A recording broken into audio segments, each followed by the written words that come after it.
In the skies over occupied Europe, a new American fighter appeared. It was unlike the sleek, agile Spitfires or the slender Messerschmitts. This was the Republic P-47 Thunderbolt. It was massive, blunt-nosed, and powered by a huge radial engine, earning it a derisive nickname from Luftwaffe pilots, the Jug, or, less charitably, the Flying Barrel. To the aces of the Luftwaffe, it seemed like a clumsy, overweight target. They believed their lightweight, high-altitude interceptors, the FW-190 and Bf-109, would slice through these new rivals. With ease, they saw it as a desperate American attempt to build a long-range fighter that sacrificed all performance for size. This initial mockery was a fatal miscalculation. What the German pilots couldn't see was the philosophy behind the Thunderbolt.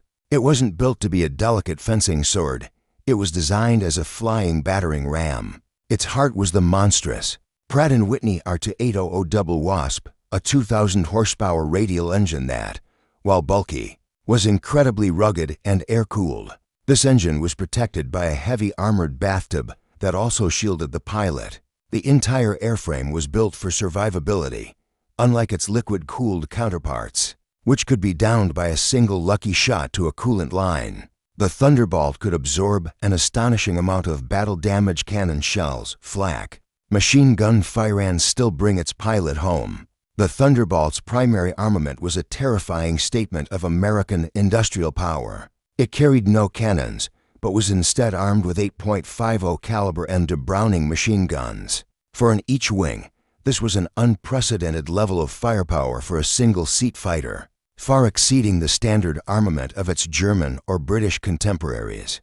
When a P-47 pilot squeezed the trigger, he unleashed a converging wall of lead, a stream of over 6,000 rounds per minute. This concentrated firepower didn't just punch holes, it shredded. It could saw the wing off a Messerschmitt, disintegrate a Focke-Wulf's engine, and tear apart light-skinned vehicles on the ground in a single, devastating pass. In their first high-altitude encounters, Luftwaffe aces confirmed their bias. The Jug was a poor climber and couldn't outturn their lighter, more nimble fighters. German pilots used their superior climb rate to get above the Thunderbolts, diving down for boom and zoom attacks, then climbing away before the heavy American fighter could respond. But this tactic held a hidden danger. If the P-47 pilot saw the attack coming and nosed over, the tables turned instantly. The Thunderbolt's sheer mass and aerodynamic design made it an unstoppable force in a dive. It could accelerate to speeds that would tear the wings off a German fighter, allowing it to escape or, more terrifyingly, to follow them down. American pilots of the 56th Fighter Group, led by aces like Hub Zemke and Robert Johnson, quickly learned not to fight the Germans' fight. They were told never to get into a turning dogfight with Bf-109. Instead, they perfected energy fighting tactics, keeping their speed high and using their weight as a weapon, diving from altitude to build up incredible kinetic energy. They would use this speed to slash through enemy formations, their 8 guns firing in a brief, brutal burst, and then continue their dive to safety. This hit-and-run style of combat was devastating. A German pilot might think he was safe, only to have a P-47 appear in his rearview mirror, closing at over 500 miles per hour. The P-47's massive airframe had another advantage. It could carry an enormous amount of internal fuel. With the addition of external drop tanks, its range was extended dramatically. This transformed the Jug from a short-range interceptor into a long-range strategic escort, a role the Allies desperately needed to fill. Suddenly, the flying barrels were appearing deep inside Germany, escorting the B-17 Flying Fortress and B-2 for Liberator bomber streams all the way to Berlin and back. This was a psychological blow to the Luftwaffe. Their home airspace was no longer safe, and their attacks on the Wehrmacht's 4-engine bombers were now being met by a wall of armored, heavily armed American fighters. With the arrival of the even longer-ranged P-51 Mustang, which took over the primary high-altitude escort role, the P-47 was free to unleash its true potential. The war was moving to the ground. Allied command recognized that the Thunderbolt's unparalleled toughness and heavy armament made it the perfect tool for a different, more brutal kind of war. The P-47 was about to descend from the high-altitude duels and go down on the deck. Its mission was no longer just to fight other fighters. It was to hunt and destroy the German army itself. This shift would unlock the dark reason why the P-47 became the most hated and feared American aircraft of the war. The P-47 was a fighter that could carry the bomb load of a WWII-era light bomber. It could be armed with 10 5-inch rockets to 1,000-pound bombs or a combination of both. In addition to its 8.50 caliber machine guns and a full load of ammunition, this transformed it into a Jagbomber, or Jabo as the Germans called it. Unlike a dedicated dive bomber like the Stuka, which was slow and vulnerable, the P-47 was a 400 mph Predator. It could screen down from the sky, deliver its devastating payload with precision, and then defend itself against any Luftwaffe fighters that dared to intercept it.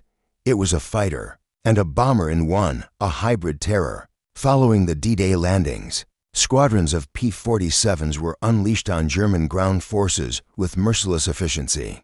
They hunted in armed reconnaissance missions, flying low over the French countryside, looking for anything that moved. Their rockets and bombs were a nightmare for German armor. A P-47 could kill a Panzer.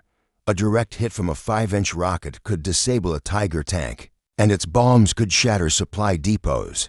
But it was the .50 caliber guns that were the most versatile. They could pierce the thin top armor of Panzers, shred half-tracks, and turn supply trucks into infernos.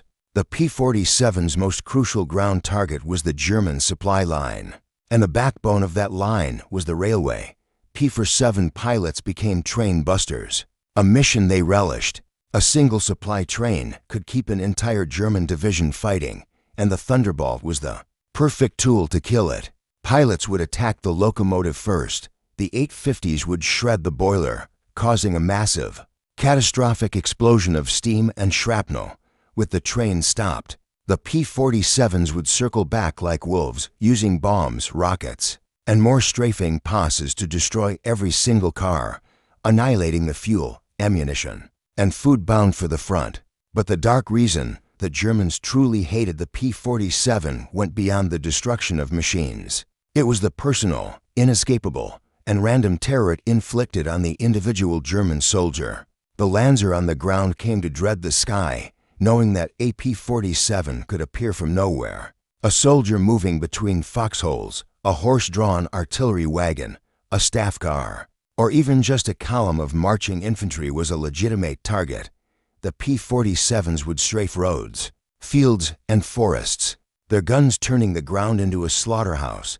For the German soldier, there was no defense and no escape from this aerial predator. This was a profound psychological weapon. German veterans of the Normandy campaign and the Battle of the Bulge would write about Jabo Schreck or Jabo Terror. It was the feeling of utter helplessness, the sound of the Thunderbolt's engine or the whistle of its dive was enough to cause panic, shattering morale.